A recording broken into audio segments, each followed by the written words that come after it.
Well, GDP announcements are often a little dull, but not yesterday's, with huge pressure coming on the Finance Minister Nicola Willis and Prime Minister Christopher Luxon. The economy shrank 0.9% between April and June, a much worse result than anticipated. Labour leader Chris Hipkins said this afternoon that Luxon and Willis have firmly derailed the economy. I asked Chief Economist at Simplicity Shamubeel Eaqub what he made of those comments. Well, it's very easy when you're in opposition to say this. I guess the main issue with the recession here is that not only do we have the Reserve Bank being too slow to cut interest rates, the government's spending cuts, particularly in infrastructure spending, has really worsened this economic recession.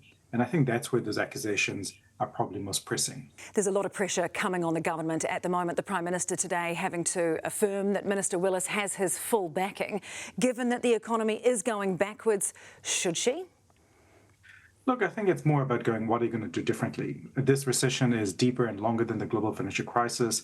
There is clearly a need for all the levers to be pulled. The Reserve Bank needs to keep moving, and the government should be stepping up in terms of spending more. The easiest thing that we can do is, of course, investing more in infrastructure. We've got a huge deficit there. But also the government can do a bit more in terms of making sure that the welfare safety net is just a bit stronger and a little bit more supportive, which hasn't been the case for the last little while. Shamubeel, there have of course been multiple calls for Minister Willis to resign from her finance portfolio. Former Finance Minister Roger Douglas is one of those calling for her to step down. If not now, when might we get to that point? Look, it's very, very easy to kind of make these accusations again that, oh, you should quit because things are not going your way. But I guess the bigger issue here for me is the policy direction just hasn't been right in New Zealand for the last little while. We had, during the COVID response, a very long reliance on one way of managing the economy. We've still kind of gone to this very opposite extreme in the last little while. We need to find a middle ground that's just a bit more constructive. Does it stack up to keep blaming global turmoil, Trump's tariffs, for example, for the economic decline? Yes, a little bit of uncertainty globally, but really it's domestic pressures. It's the fact that we're not creating jobs, that we're not investing, we're not building homes, we're not building infrastructure. That's where the weakness is at the moment. So we really do need to see a more local, energetic response from our policymakers. And again, like I said, we really want to see the Reserve Bank getting off its butt and actually cutting interest rates, and the government to really fast-track those projects that it has slowed down because they were politically unpalatable.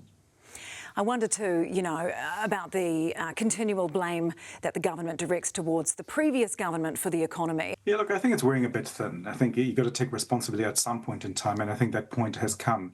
And what we're seeing in the political polls and what people are saying about where the direction of the country is heading is we don't believe that, as a public, that the government should be let off the hook and blame everything on previous governments. The reality is this government has taken some actions, particularly around austerity, particularly around reducing infrastructure investment, that has contributed to this recession.